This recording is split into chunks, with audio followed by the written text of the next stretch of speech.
الكريم وعلى آله وأصحابه أجمعين أما بعد فأعوذ بالله من الشيطان الرجيم بسم الله الرحمن الرحيم يا أيها الناس اعبدوا ربكم الذي خلقكم والذين من قبلكم لعلكم تتقون وقال تبارك وتعالى في مقام آخر وما خلقت الجن والإنس إلا ليعبدون صدق الله العظيم إن الله وملائكته يصلون على النبي يا أيها الذين آمنوا صلوا عليه وسلموا تسليما اللهم صل على سيدنا مولانا محمد طب القلوب ودوائها وعافية الأبدان وشفائها ونور الأبصار وضيائها وآله وأصحابه دائما أبدا نبی اور آل نبی کی بارگاہ میں جھوم کر ہدیہ درود پیش فرمائے اللہم صلی علی سیدنا مولانا محمد معدن الجود والکرم وعلى آلہ واصحابہ وبارک وسلم بارگاہ رسالت وعلی رسالت میں اور ایک بار ہدیہ درود پیش فرمائے صلی اللہ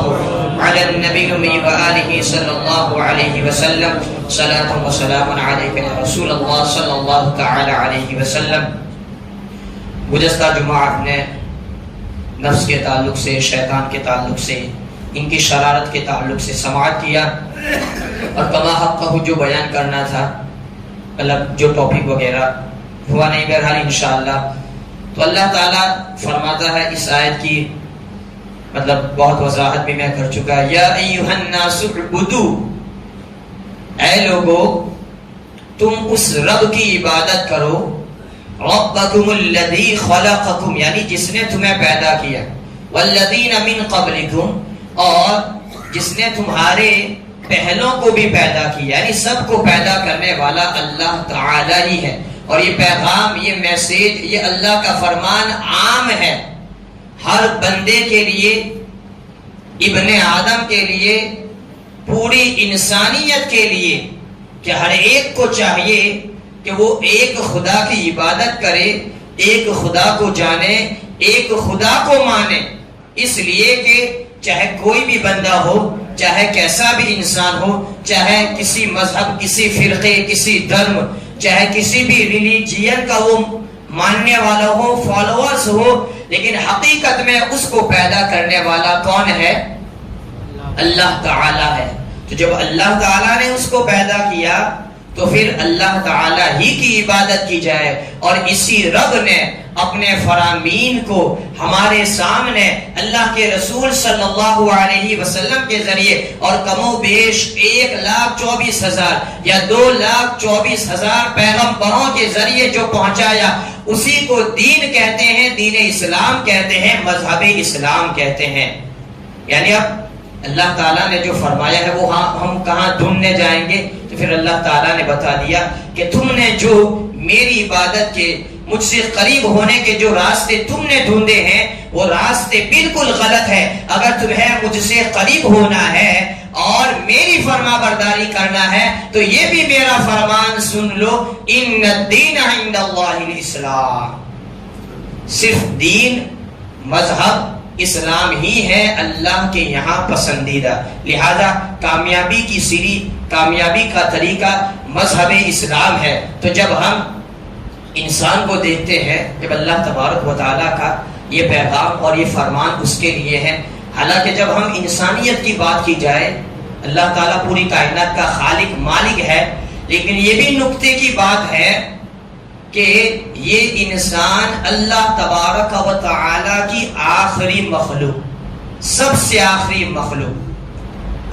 The last creation of Allah is humanity، یعنی انسانیت، ابن آدم، قوم انسان اللہ تعالی کی مخلوقات میں، کریشن میں سے سب سے آخری مخلوق. اس سے پہلے یعنی ہم سے پہلے اللہ تبارک و تعالیٰ نے جناتوں کو بھی پیدا کیا. تو جنات کی پیدائش انسان سے پہلے، فرشتوں کی پیدائش انسان سے پہلے، چاند و سورج کو اللہ تعالیٰ نے پیدا کیا انسان سے پہلے. اللہ تبارک و تعالیٰ نے لیل و نہار کی گردشیں بنائی انسان کی پیدائش سے پہلے. اللہ تبارک و تعالیٰ نے پہاڑوں کو پیدا کیا انسان سے پہلے. اللہ تبارک و تعالیٰ نے سمندروں کو پیدا کیا انسان سے پہلے. اللہ تبارک و تعالیٰ نے جانوروں کو پیدا کیا انسان سے پہلے. اللہ تبارک و تعالیٰ نے جنگلات کو پیدا کیا، حجر کو، شجر کو، نجم کو، ساری مخلوقات کو اللہ تبارک و تعالیٰ نے پیدا کیا اور لاسٹ میں آخر میں اگر اللہ تبارک و تعالیٰ نے جس کو پیدا کیا ہے تو وہ ہے حضرت انسان. تو آخر میں انسان کو کیوں پیدا کیا؟ تاکہ اللہ تعالیٰ نے جو بھی پیدا کیا ہے وہ انسان کے لیے پیدا کیا ہے. اللہ تعالیٰ نے پوری کائنات کو کس کے لیے پیدا کیا؟ انسان کے لیے. اللہ تعالیٰ نے چاند کو پیدا کیا کس کے لیے؟ بولو بھائی, انسان کے لیے. سورج کو پیدا کیا, پہاڑوں کو انسان کے لیے, سمندروں کو انسان کے لیے, بادلوں کو انسان کے لیے, زمین کو انسان کے لیے, آسمان کو انسان کے لیے. اللہ تبارک و تعالیٰ اسی مضمون کو قرآن مقدس میں جا بجا بیان فرماتا ہے. کبھی اللہ تعالیٰ فرماتا ہے وَجَعَلْنَا اللَّيْلَ لِبَاسًا وَجَعَلْنَا النَّهَارَ مَعَاشًا, اے حضرت انسان رات کو میں نے پیدا کیا تیرے لیے تاکہ رات میں تو سکون اور چین کی نیند لے سکے. اے انسان دین کو میں نے پیدا کیا تیرے لیے تاکہ دین میں تو اپنی ضرورتوں کو پورا کر سکے. اے انسان یہ بارش برسانا یہ تیرے لیے ہے, اس لیے وَأَنزَلْنَا مِنَ السَّمَاءِ مَاءً طَهُورًا, اس لیے کہ میں جب بارش کے ذریعے پانی کو برساؤں گا تو اس کے ذریعے یہ کھیتی یہ زمین جو ہوگی یہ سبزہ اگائے گی اور تیرے لیے رزق کا سامان مہیا ہو جائے گی. اسی طریقے سے پہاڑوں کی بلندیاں انسان کے لیے, جانور اللہ تعالیٰ نے انسان کے لیے پیدا کیے. اللہ تعالیٰ فرماتا ہے وَالْخَيْلَ وَالْبِغَالَ وَالْحَمِيرَ لِتَرْكَبُوهَا وَزِينَةً, گھوڑا گدھا خچر یہ انسان اللہ تعالیٰ نے تیرے لیے پیدا کیا اس لیے کہ تیرے لیے سواری بنے. اسی طریقے سے اللہ تبارک و تعالیٰ نے ان انسانوں کو سواریوں کے لیے بنایا تاکہ انسان ان کی پشت پر سوار ہو کر مسافت کو طے کر سکے, اپنے سفر کو کر سکے. اور اسی طریقے سے کچھ جانور ایسے بھی ہیں جس کو اللہ تبارک و تعالیٰ نے انسان کے لیے روزی کا ذریعہ بنا دیا, جس کو اللہ تبارک و تعالیٰ نے کھانے کی اجازت دی ہے. تو جانوروں تک کو پیدا کیا اللہ تعالیٰ نے انسان کے لیے, پوری کائنات کو انسان کے لیے پیدا کیا. اسی مضمون کو اللہ تبارک و تعالیٰ نے قرآن مقدس میں جا بجا بیان فرمایا ہے. اور ایک جگہ پر اللہ تبارک و تعالیٰ نے اسی مضمون کو اسی مضمون کو پہلے پارے میں اس انداز سے بیان فرما کر یہ انسان کے لیے کہہ دیا هُوَ الَّذِي خَلَقَ لَكُم مَّا فِي الْأَرْضِ جَمِيعًا. انسان یہ زمین میں جو کچھ بھی ہے هُوَ الَّذِي خَلَقَ لَكُم, تیرے لیے, لام انتفاع کے لیے عربی کا قاعدہ ہے نہیں, تیرے فائدے کے لیے ہے. اب تو جس طریقے سے فائدہ اٹھائے تیرے لیے حلال ہے. اسی لیے تو ہم جانوروں کو ذبح کرتے ہیں, حالانکہ وہ اگر دوسری زبان میں کہیں تو یہ قتل ہے, لیکن اس کے باوجود جانور کو ذبح کرنا کہ اللہ تعالیٰ کے لیے اللہ تعالیٰ نے ہمارے لیے حلال کر دیا. وہ اس لیے کہ انسان تو اگرچہ جانوروں کو ذبح کرتا ہے لیکن کیوں نہ ہو, اس لیے کہ میں نے اس کو تیرے ہی لیے پیدا کیا ہے. تو سمندروں کے سینوں کو چاک کرتے ہوئے اس کی گہرائیوں میں جاتا ہے, اس کے خزانوں کو نکالتا ہے, تیرے لیے کوئی روک ٹوک نہیں, اس لیے کہ اسی سمندر کو اگر میں نے پیدا کیا ہے تو وہ تیرے لیے ہے. تو آسمانوں کی بلندیوں کو چھو کر, پہاڑوں کی بلندیوں کو چھو کر, ان کی بلندیوں کے غرور اور تکبر کو تو نے خاک میں ملا دیا, تیرے لیے کوئی حرج نہیں, اس لیے کہ یہ ساری چیزیں تیرے لیے ہیں. جنگلات کے جو درخت ہوتے ہیں ان کو تو کاٹتا ہے, اس سے فائدہ اٹھاتا ہے, اپنی ضرورت کی چیزوں کو بناتا ہے, جیسے من چاہے اس کو استعمال کرتا ہے. تیرے لیے کوئی پابندی نہیں, اس لیے کہ اس کو اللہ تبارک و تعالیٰ نے تیرے لیے پیدا کیا. یہاں تک کہ تو چاند کا سفر طے کرتا ہے, انسانیت چاند پر پہنچنے پر آ گئی ہے, لیکن اللہ تبارک و تعالیٰ اس کے باوجود کہتا ہے یہ سب کچھ تیرے لیے ہے. لیکن یہ حضرت انسان جس کو اللہ تبارک و تعالیٰ نے عقل دی ہے, اسی انسان کو اللہ تعالیٰ نے دانائی دی ہے, اسی انسان کو اللہ تبارک و تعالیٰ نے فہم دیا ہے, سمجھ بوجھ دی ہے, اس کے باوجود پوری کائنات سے فائدہ اٹھانے کے باوجود, اپنے آپ کو ٹیکنالوجی کا ماہر سمجھنے کے باوجود, سائنس وغیرہ سے فائدہ اٹھانے کے باوجود یہ انسان کے ذہن میں کبھی یہ سوال نہیں پیدا ہوا کہ ساری چیزوں سے ہم فائدہ اٹھاتے ہیں, اللہ تبارک و تعالیٰ کی قدرت میں ہم اس کو استعمال کرتے ہیں, لیکن کبھی بھی کسی انسان کے ذہن میں یہ سوال نہیں پیدا ہوا کہ آخرکار اے انسان تجھے کس لیے پیدا کیا گیا, تو کس لیے پیدا ہوا. وہ اس لیے کہ اس سوال سے شیطان نے انسانوں کو اتنا دور رکھا ہے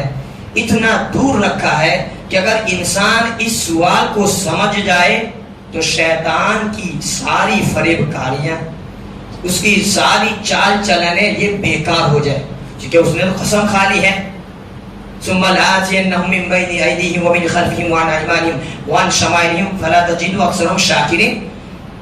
اللہ تعالیٰ کی بارگاہ میں وہ قسم کھا چکا ہے کہ انسانوں کو میں گمراہ کروں گا، ان سے آگے آ کر، ان کے پیچھے آ کر، داہنی جانب بائیں جانب، یعنی ہر اعتبار سے۔ تو اس انسان نے، اس دنیا، شیطان نے انسان کو دنیا میں ایسا مشغول کر دیا کہ بڑے بڑے سائنٹسٹ، بڑے بڑے فلسفی، بکرات، سقراط، افلاطون بڑے بڑے آ گئے، جن کی ریسرچوں پر آج ہم ناز کرتے ہیں، بڑے بڑے آ گئے، لیکن اس کے باوجود یہ اس سوال کو سمجھ ہی نہیں پائے۔ اور اسی سوال کو سمجھنے کے لیے اللہ تبارک و تعالیٰ نے کلام مجید میں ارشاد فرمایا وَمَا خَلَقْتُ الْجِنَّ وَالْإِنسَ إِلَّا لِيَعْبُدُونَ، اے جنات اور انسان، میں نے تمہیں صرف اور صرف میری عبادت کے لیے پیدا فرمایا۔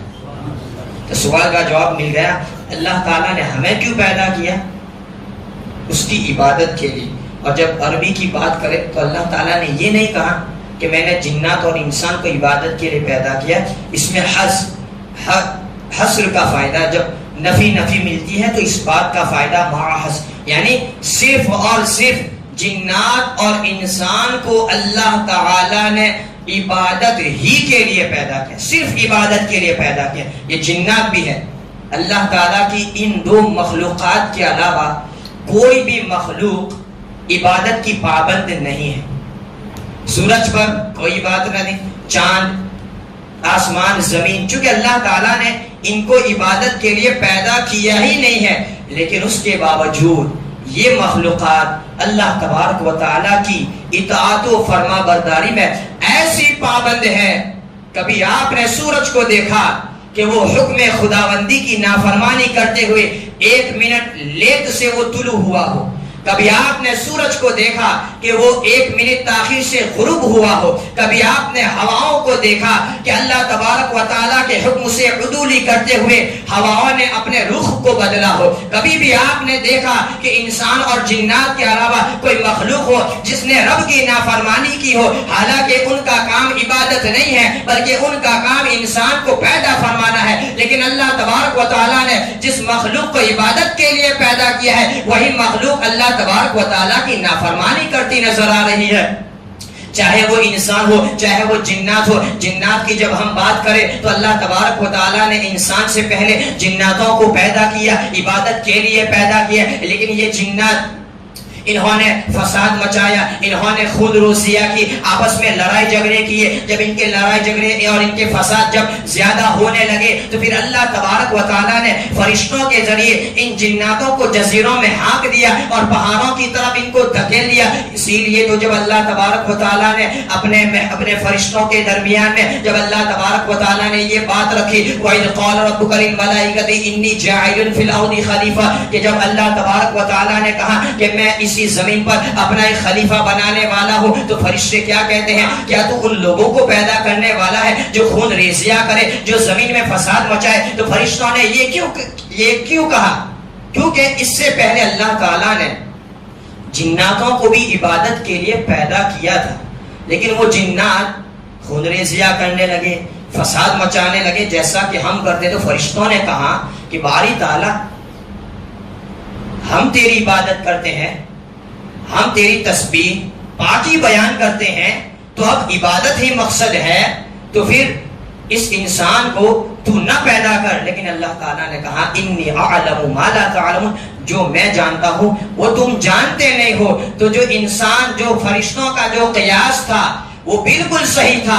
آج جس انسان کو جناتوں کی طرح عبادت کے لیے اللہ تعالیٰ نے پیدا فرمایا، تو جو کام جنات پہلے کر چکے آج ہم وہی کام تو کر رہے ہیں۔ شرارتیں ہمارے اندر ہے، بدبختیاں ہمارے اندر ہے، رب کی نافرمانیاں ہمارے اندر ہے، لوگوں سے چیت کرنا یہ ہمارے اندر ہے، لڑائی جھگڑا کرنا اور لوگوں کو اس کے بارے میں اتےجت کرنا یہ ہمارے اندر ہے، ایک دوسرے کے حقوق کو کھا لینا یہ ہمارے اندر ہے۔ لیکن اللہ تعالیٰ تو فرماتا ہے اے انسان تو قریب آ اور تو سوچ وفی انفسکم افلا تبصرون، تو اپنے اندر سوچ، تجھ کو اللہ تعالیٰ نے صرف اور صرف عبادت کے لیے پیدا کیا ہے۔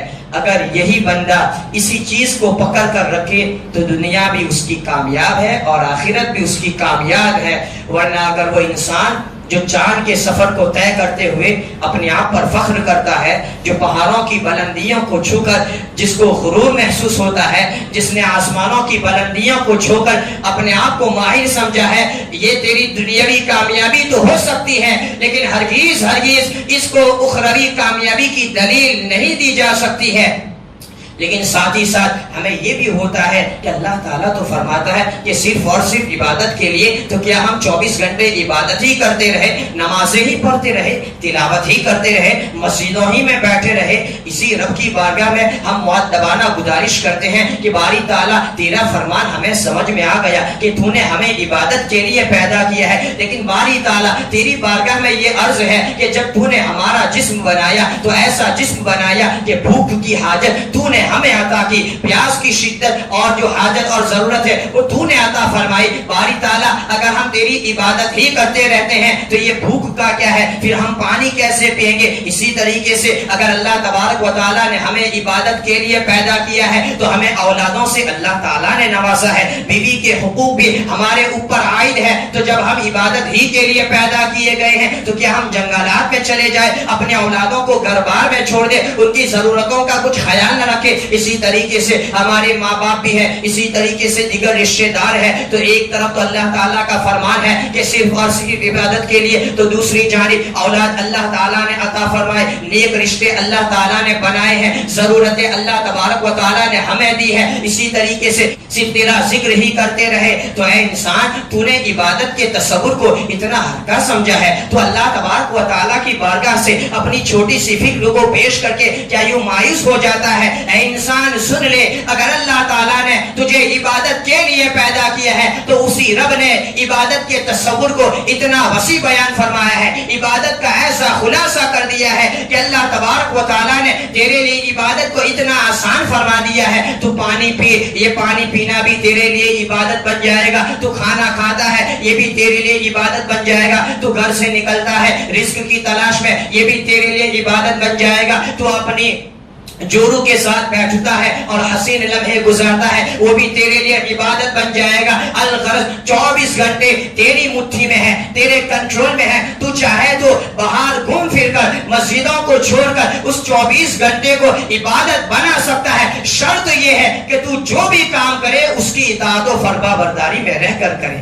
ہما وقت یہ چیز سامنے رکھے کہ میں جو بھی کام کروں گا اللہ کی اس میں اطاعت ہوگی، مصطفیٰ جان رحمت کی ناراضگی نہیں ہوگی. اگر 24 گھنٹے تو اسی طریقے سے کام کرتا رہا تو مسجدوں سے باہر ہے، تو اپنے کاروبار میں ہے، تو کھانا کھا رہا ہے، تو پانی پی رہا ہے، تو بیوی کے ساتھ بیٹھا ہے، تو اپنے بچوں کے ساتھ کھیل رہا ہے، لیکن اس کے باوجود یہ ساری چیزیں تیرے لیے عبادت بن جائے گی اور فرشتے تیرے نامہ اعمال میں ثواب لکھتے ہی جائیں گے. لیکن شرط ہے، اسی لیے تو بندہ جب حلال کمائی کے لیے جب نکلتا ہے تو گھر سے جیسے ہی نکلتا ہے اس کے لیے ثواب لکھنا شروع ہو جاتا ہے. جب تک گھر نہیں آتا ہے ثواب اس کے لیے لکھا جاتا ہے. تو یہ عبادت کا تصور. لیکن شرط یہ ہے کہ جب تو کاروبار کرتا ہے، کاروبار کے لیے نکلتا ہے تو تیری نیتیں اچھی ہو. کوئی مومن بندہ یا پھر کوئی انسان ہے، کوئی بھی کسٹمر ہو، اس کے ساتھ چیٹ کرنا، اس کے ساتھ فریب کاری کرنا، دھوکہ دینا یہ تیری نیت نہ ہو تو جس وقت تک جتنے اپنے لمحات اور اپنے اوقات کو اپنے حلال کاروبار میں گزارے گا فرشتے تیرے لیے ثواب ہی لکھتے رہیں گے. تو جب کھانا بیٹھے گا اپنی من پسند کی غذائیں کھائے گا، تیرے لیے کوئی روک ٹوک نہیں ہے. یہ ساری چیزیں، یہ ثمرات ہے، یہ پھل ہے، یہ غذائیں ہیں، یہ تیرے لیے ہیں. ایسا نہیں ہے کہ ہم سے پہلے جتنی امتیں تھی یا ہم سے پہلے جتنے بھی لوگ تھے وہ کھاتے نہیں تھے، وہ بھی کھاتے تھے، وہ پیتے نہیں تھے. ایسا نہیں ہے، وہ بھی پیتے تھے. لیکن اگر کھانا کھانا ہے، اس کو عبادت بنانا ہے، پینا ہے پانی، اگر اچھے اچھے مشروبات اس کو پینا ہے اور اس کو عبادت بننا ہے تو تمہیں مصطفیٰ جان رحمت کی اداؤں کو فالو کرنا پڑے گا. مصطفیٰ نے کھانے کا جو طریقہ بتایا ہے اس طریقے سے کھائیں گے تمہاری بھوک بھی مٹ جائے گی، عبادت بھی بن جائے گا۔ مصطفیٰ نے جو پینے کا طریقہ بتایا ہے اس انداز میں اگر تم پانی پیو گے، شربت پیو گے، دیگر لذیذ پینے کے جو مشروبات ہیں پیتے رہو گے، تمہاری پیاس بھی بجھائے گی، تمہیں لذت بھی ملے گی اور رب کی عبادت بھی بن جائے گی۔ تو دین سے قریب آ کر تو دیکھ، تو نے دین کو کیا سمجھا ہے؟ اللہ تعالیٰ تو اپنے بندے کے لیے رحمت کے دروازوں کو کھولے ہوئے ہیں، لیکن یہ انسان آسمانوں کی بلندیوں کو چھو رہا ہے لیکن اپنے رب کی رحمت سے دور ہوتا جا رہا ہے۔ تو رب کی رحمت سے قریب تو آ جا۔ تو نے اپنی بیوی کے ساتھ مسکرا کر اس کے پاس بیٹھ کر حسین لمحات گزارے، وہ بھی تیرے لیے عبادت اور تیرے لیے ثواب ہے۔ اور اس کے ساتھ ساتھ ایک واقعہ مجھے یاد آ گیا، حضرت خواجہ نظام الدین محبوب الہی کا۔ خواجہ نظام الدین محبوب الہی جس کو امام اہل سنت نے، ملفوظات اعلیٰ حضرت نے اور احمد یار خان نعیمی صاحب نے تفسیر نعیمی کی 3 جلد میں، یہ جو میرا مضمون ہے اس واقعے سے جو سمجھ نہیں پائے ہیں، یہ واقعہ ایسا ہے کہ اس سے سب کچھ آپ سمجھ جائیں گے۔ حضرت خواجہ نظام الدین محبوب الہی نے اپنے ایک مرید سے کہا کہ یہ کھیر ہے، یہ کھانے کی چیز ہے، ندی کے اس پار وہ فقیر بیٹھا ہوا ہے، ذرا اس کو دیا۔ اب ندی کو موسلا دھار بارش ہو رہی ہے اور پھر اس میں ندی کے پار جانا تو مرید پہ ایسے نہیں تھے ہم جیسے۔ سرکار نے کہا کہ پانی کے قریب جا کر کہنا کہ مجھے اس نے بھیجا جس نے کبھی شادی نہیں کی، جس نے نکاح نہیں کیے۔ اب وہ ہم جیسا مرید چالو چیلا تو نہیں تھا، پیر کے حکم پر لبیک کہا۔ من میں جو بھی سوالات تھے لیکن عقیدت نے ان سوالوں پر پردہ دری کر دی۔ گیا پانی کے قریب، پانی کو کہا مجھے اس شخص نے بھیجا ہے جس نے کبھی نکاح نہیں کیا، شادی نہیں کی۔ فوراً ندی نے راستہ بنا دیا اور چلتا ہوا وہ اس پار پہنچ گیا۔ وہ فقیر جو بیٹھا ہوا تھا کھیر دے دیا، جو بھی کھانے کی چیز تھی انہوں نے اچھے انداز میں کھا بھی لیا، یہ دیکھ بھی رہے کھا بھی رہے۔ اب مسئلہ تھا کہ وہاں تو پہنچ گیا، اب ریٹرن واپس کیسے آؤں؟ وہ فقیر سمجھ گئے، انہوں نے کہا کہ پانی کو یہ کہنا کہ مجھے اس شخص نے بھیجا ہے جس نے کبھی کھانا نہیں کھایا۔ ابھی اسی فکر میں ہے کہ میرے سامنے تو پوری کھیر کی کٹوری فالکی جو بھی آپ کہہ لیں پوری کھا گئے، اور کہتے ہیں کہ بھائی جس نے کبھی کھانا نہیں کھایا، لیکن چونکہ اب ادھر آنا تو تھا ہی، تو جیسے ہی گئے پانی کے قریب اور کہا پانی نے راستہ بنا دیا۔ جب سرکار کی بارگاہ میں آتے ہیں اس کے سوالات سمجھ جاتے ہیں، سرکار خواجہ نظام الدین محبوب الہی اس کی دلی کیفیت کو جانتے ہوئے کہتے ہیں کہ تو جو سوچ رہا ہے وہ صحیح ہے، لیکن ارے نادان تو یہ سوچ رہا ہے کہ حضرت کی بیویاں ہیں، حضرت کی اولاد ہے، اس کے باوجود کہتے ہیں کہ کبھی ہم نے شادی نہیں کی ہے، اور ادھر اس طرف جو فقیر ہے تیرے سامنے جس نے کھانا کھایا اور کہہ رہے ہیں کبھی کبھی ہم نے کھانا ہی نہیں کھایا، تو آخرکار یہ بات کیسے ہو سکتی ہے؟ تو سرکار خواجہ نظام الدین محبوب الہی اس اپنے مرید کو درس دیتے ہوئے فرماتے ہیں، کہتے ہیں کہ ارے نادان، ہاں ہم نے شادیاں کی ہیں، ہم نے نکاح کیے ہیں، اس فقیر نے کھانا بھی کھائے ہیں اور ہم اپنی ضرورتوں کو پورا بھی کرتے ہیں، لیکن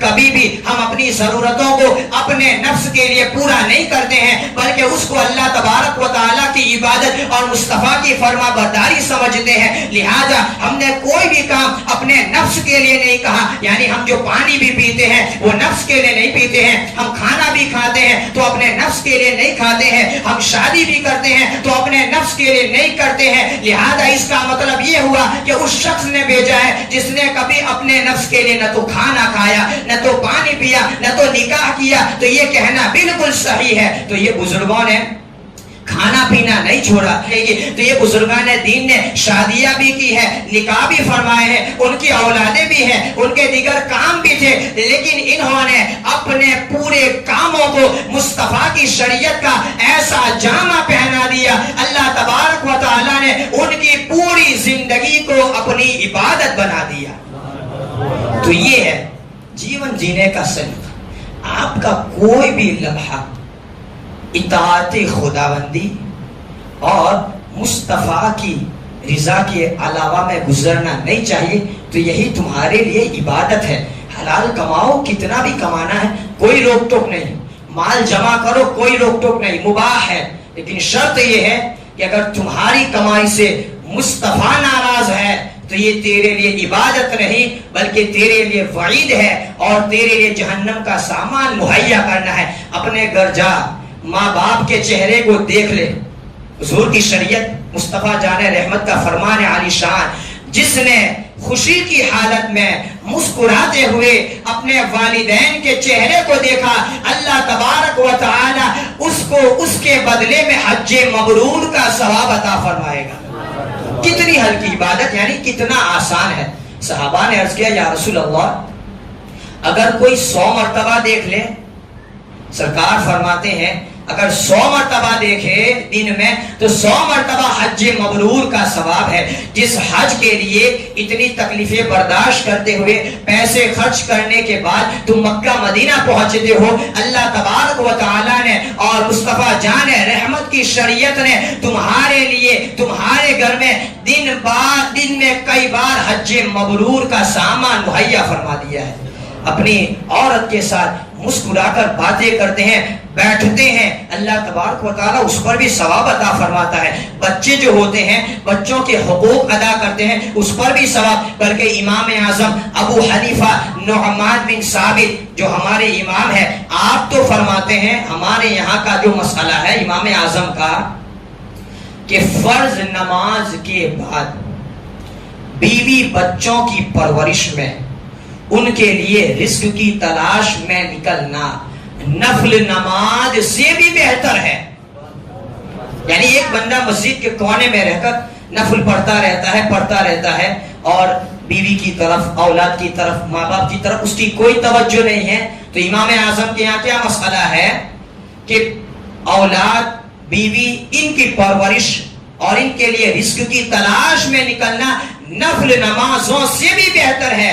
شرط یہ ہے کہ تمہارا شب و روز، تمہاری زندگی کا ہر لمحہ مصطفیٰ جان رحمت کی شریعت کے مطابق ہونا چاہیے۔ لہذا وقت ملا آپ نے نماز پڑھ لی، یہ آپ کے لیے عبادت ہو گیا۔ جب بولنے کی بات آئی آپ نے سچ بولا، یہ عبادت ہو گئی۔ جب سننے کی بات آئی آپ نے اچھا سنا، یہ عبادت ہو گیا۔ اسی طریقے سے یہ مضمون اور اللہ تبارک و تعالیٰ کے اس فرمان پر عمل کرنا اتنا آسان ہو جاتا ہے۔ اور اللہ تعالیٰ فرماتا ہے وَمَا خَلَقْتُ الْجِنَّ وَالْإِنسَ إِلَّا لِيَعْبُدُونَ، اور اس پر بزرگان دین نے پورے طور پر اتر کر ہمیں یہ بتا دیا ہے، ورنہ جو عبادت کا حقیقی تصور ہے وہ تو فرشتے بھی کرتے ہیں، اس کے باوجود کہتے ہیں ما عبدناک حق عبادتک، اللہ تعالیٰ کی عبادت کا حقیقی حق کوئی ادا کر ہی نہیں سکتا ہے، لیکن حضور کے ذریعے اس عبادت کو ادا کرنا ہمارے لیے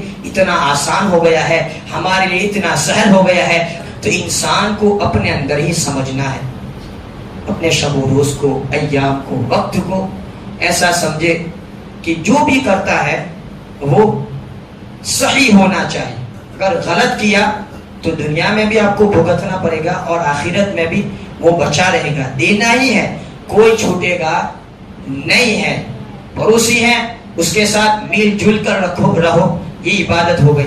ماں باپ ہے، اپنی بہنیں ہیں، اپنے اولادیں ہیں، اپنے رشتہ دار ہیں، تو اس طریقے سے زندگی گزارنا بھی آسان ہو جاتا ہے اور محبت بھی پیدا ہو جاتی ہے۔ اور اگر آپ نے مصطفیٰ کی شریعت کو چھوڑا ہے تو مصطفیٰ کی شریعت کو چھوڑنا ہے وجہ بربادی۔ جس نے مصطفیٰ کی شریعت کو چھوڑ دیا اسی میں ہوئی برباد قوم اپنی۔ آج ہم دیکھ رہے ہیں، ہم ادھر ادھر بھاگ رہے ہیں، ادھر ادھر جا رہے ہیں، ہمارا کوئی نہ ماوا ہے نہ ملجا ہے، کوئی نہیں ہے مسلمان ادھر۔ کیوں؟ ہم نے مصطفیٰ کی شریعت کو چھوڑ دیا، اور وہ جو تھے وہ زمانے میں معزز ہوئے، صاحب قرآن ہو کر ہم ذلیل و خوار ہوئے، تارک قرآن ہو کر۔ وہ تھے دیازان یوروپ کے کلیساؤں میں، تو کبھی افریقہ کی تپتے ہوئے صحراؤں میں۔ دست تو دست دریا بھی نہ چھوڑے ہم نے، بحر ظلمات میں دوڑا دیے گھوڑے ہم نے۔ وہ یہ قوم تھی، وہی مسلمان قوم تھی، اور آج ہم دیکھ رہے ہیں تو مسجد تو بنا لی پل بھر میں، ایمان کی حرارت والوں نے من اپنا پرانا پاپی تھا، برسوں سے نمازی بن نہ سکا، انہوں نے پہاڑوں میں ریگستانوں میں نمازوں کو نہیں چھوڑا. آج ہم وہ ہو گئے ہیں کہ آج پنکھوں کی ہواؤں میں، اے سیوں کی ٹھنڈک میں نمازوں کو